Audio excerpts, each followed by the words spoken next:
2 mois de la COP 21, le grand rendez-vous international sur le climat qui se déroulera à Paris, le festival Atmosphère a apporté du 16 au 20 septembre dernier sa modeste mais sincère contribution au débat sur le dérèglement climatique. Le festival Atmosphère, il essaye de questionner le monde et puis de trouver des solutions, de mettre en lumière des initiatives, des choses positives, de donner de l'espoir. Je dirais que c'est un festival ouvert où chacun peut venir donner des idées, collaborer, assister pour changer le monde, en tout cas rendre le monde meilleur, pour un monde durable et on pourrait rajouter bienveillant. Et les moyens pour y parvenir sont nombreux et diversifiés.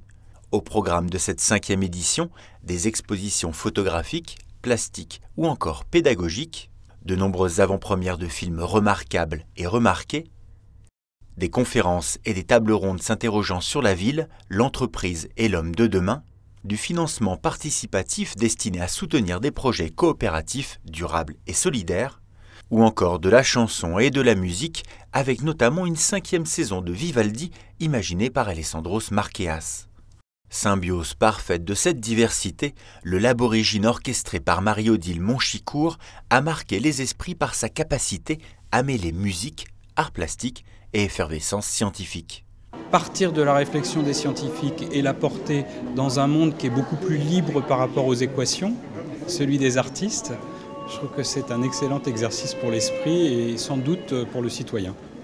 Une habile combinaison approuvée par Marion Cotillard, marraine de cette nouvelle édition. Comme l'union fait la force et que unir l'art et la science, c'est une merveilleuse idée qui représente bien d'ailleurs le festival Atmosphère. Et l'un et l'autre peuvent être inspirants de différentes manières, mais avec la même force.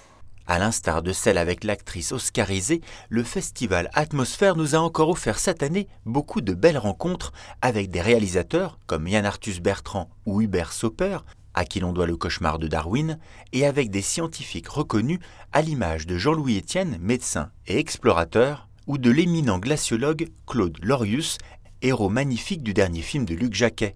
Leur message commun, la situation est grave, il faut agir vite. Il faut créer une certaine émotion pour convaincre. Et il faut des images, ça aide. Je ne sais pas dire qu'est-ce qui sera une solution pour changer le monde, mais ce qui est sûr, c'est que nous sommes dans une terrible impasse sur la planète et nous sommes incapables d'imaginer l'ampleur de cette impasse. Le public, quel qu'il soit, nous, moi, tous les gens qui sont ici, qui viennent, les industriels, on a besoin de voir qu'au niveau politique, il y a tout d'un coup une prise de conscience et la nécessité de s'engager. Sur le plan de l'engagement, la ville de Courbevoie, qui a mis en place une politique environnementale concrète, est le premier soutien du festival depuis sa création. Pourquoi Festival Atmosphère? Pourquoi Courbevoie? Tout simplement parce que nous essayons de mettre nos actes en fonction de nos paroles et de ce que nous disons. Alors pourquoi encore ce festival Atmosphère? Parce qu'on s'aperçoit, et on le sait, qu'on a une grande difficulté dans notre monde actuel et que c'est peut-être des villes comme nous et comme d'autres d'ailleurs d'attirer l'attention de leurs administrés. Si Courbevoie prend ses responsabilités sur le plan local, au chef d'État de prendre à présent les leurs à l'échelle mondiale.